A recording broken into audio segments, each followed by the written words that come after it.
Let's go live to Labor candidate for the leadership, Anthony Albanese. Thanks very much for your time. We've got ScoMo, Albo, it seems to fit.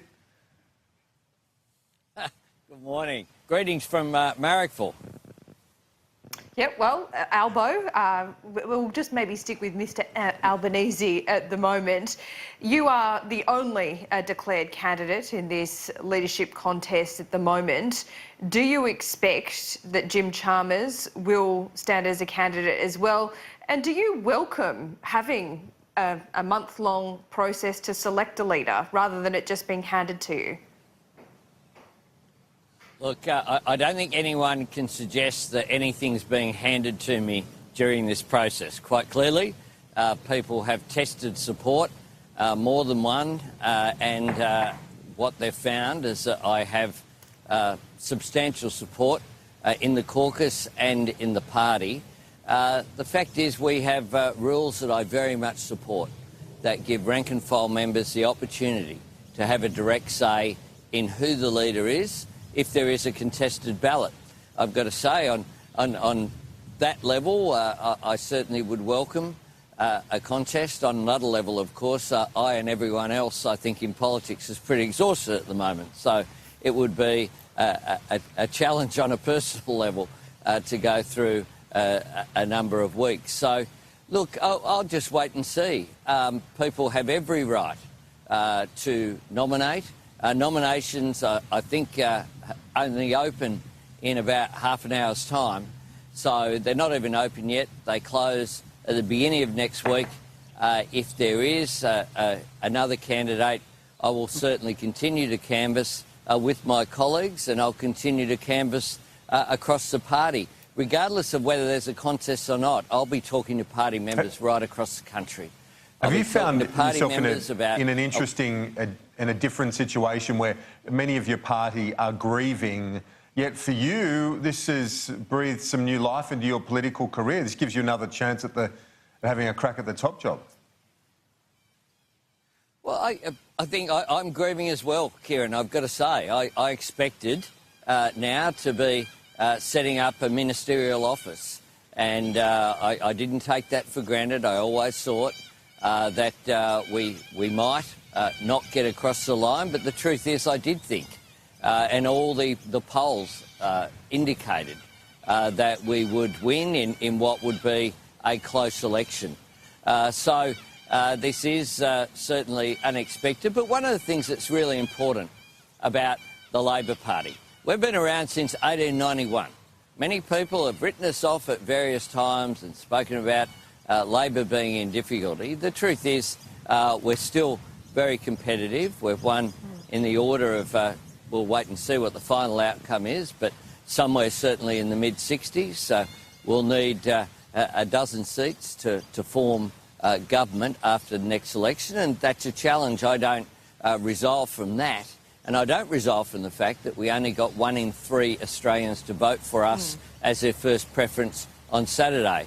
But the truth is that Labor's resilient, and I'm pretty resilient.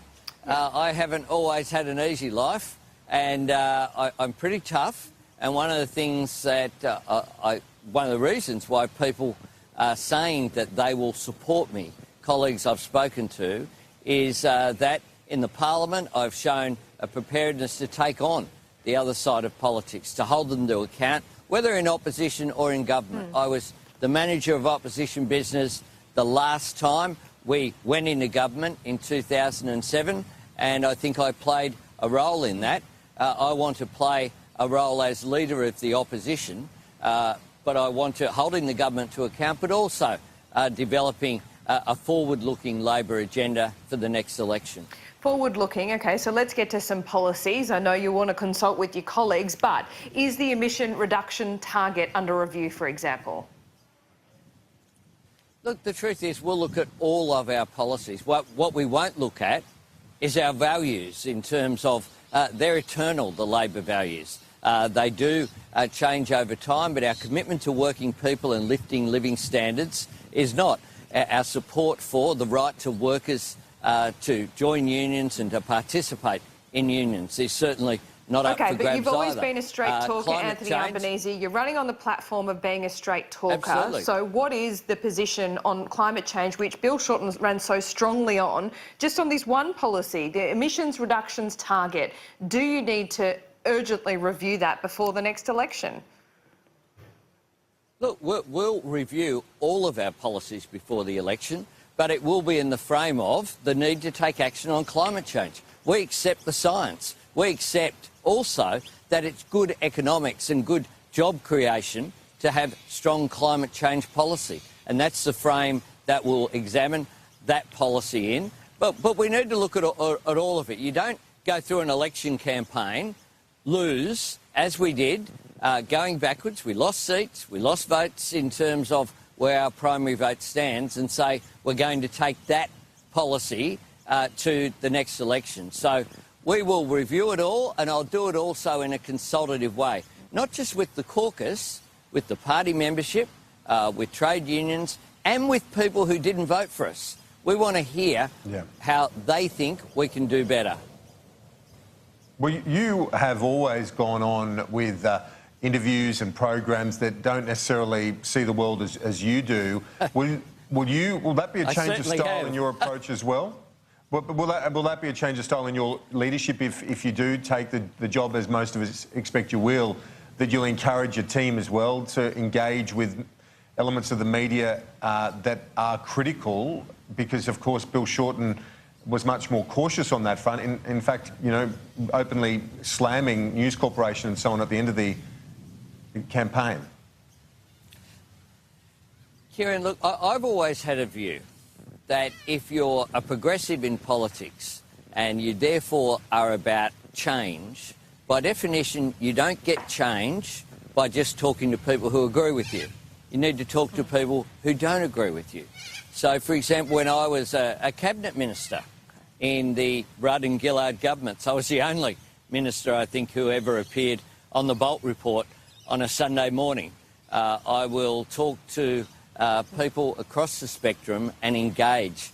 I don't think that saying you disagree with my point of view, therefore I won't engage with you, as long as people are respectful. Andrew Bolt's someone I have very little in common with, but he's respectful when he interviews you, and I will continue to talk to him and others, including you two fine morning presenters there on Sky TV. Thank you. Thank you, Albo. Appreciate that. Now, you've said that you want to end the class war rhetoric.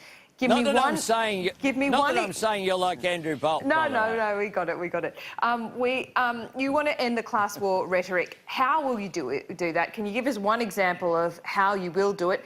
And be honest, haven't you been guilty of waging it?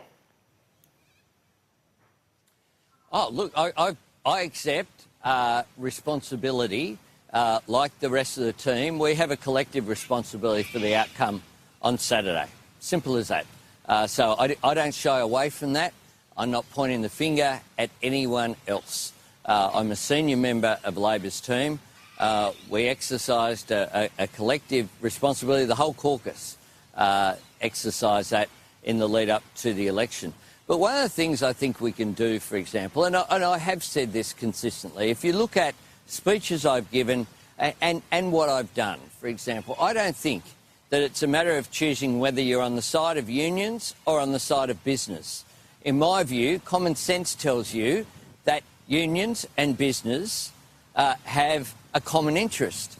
Successful businesses employ more people, which means more potential members of trade unions. And trade unions can only get wage increases and increases in living standards if businesses are profitable and are able to pay their workers. And all of the workforce have an interest in growth in the private sector, in ensuring that more jobs are created.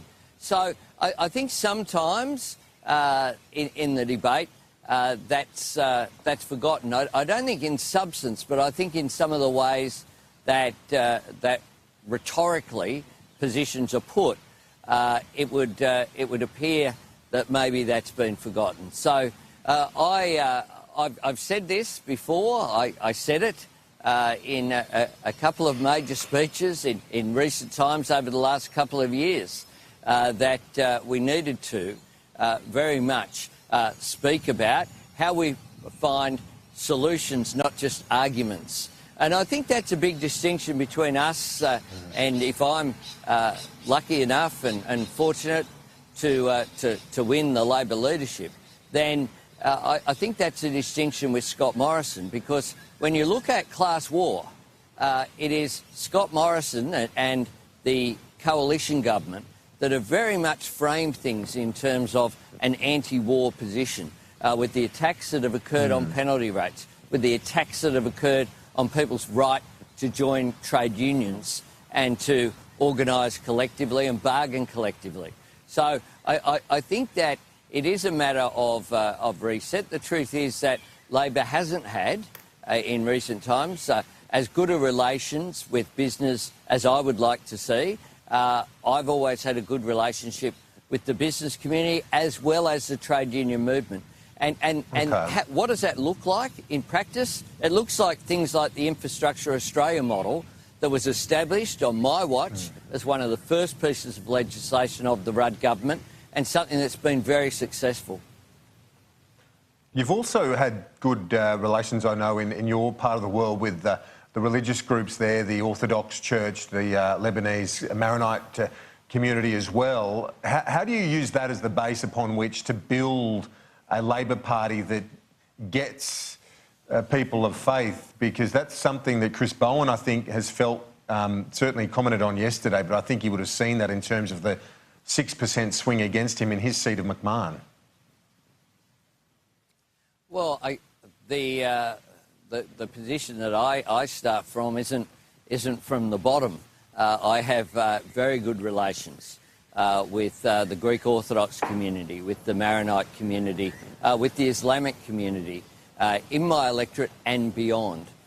When the late His Eminence Archbishop Stylianos had his celebration as for his anniversary as a primate here of the Greek Orthodox Church, I was the only politician who he wanted to speak at that event that was held, where every single Greek Orthodox church around Australia had a table at Lilyfield. I have a deep understanding and relationship with those communities. Yeah. That doesn't mean that I always agree with the views that they put. Over issues like marriage equality, I had a different position, but I respected their right to disagree with the position that I held for a long period of time. And that's why I supported strongly, unlike many people who are very close to me politically, a conscience vote. So I've been very consistent. People know what they will get from me because of the experience I have in public life and the relationships that I've built. You've now taken negative gearing changes to 2 elections. Those 2 elections you've lost. How would you justify continuing on with that policy? Well, look, we'll examine all policies. We'll examine all of them. One of the things, of course, that we do need to address is housing affordability. Labor took a range of plans to the election. The government didn't take much at all. They don't have a plan for housing affordability. That was just one of the measures that we took. We took a plan also for an additional 250,000 affordable housing units, dwellings, either units or homes, to the election as well. We took a substantial policy on housing affordability to the election. That is something that we need to look at. We can't shy away from intergenerational issues. And the truth is, you know, I grew up in public housing, and I actually, the first place I moved into was in a street about 200 metres from where I'm filming this interview now.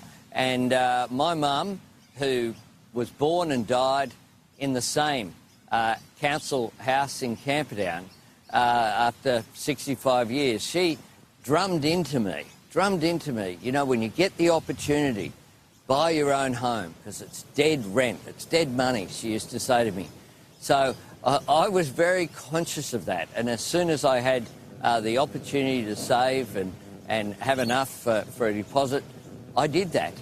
You'll notice during the election campaign when the Morrison government came out with a policy about deposits and needing a lower level of deposit, we immediately said, that's a good idea, we'll support that.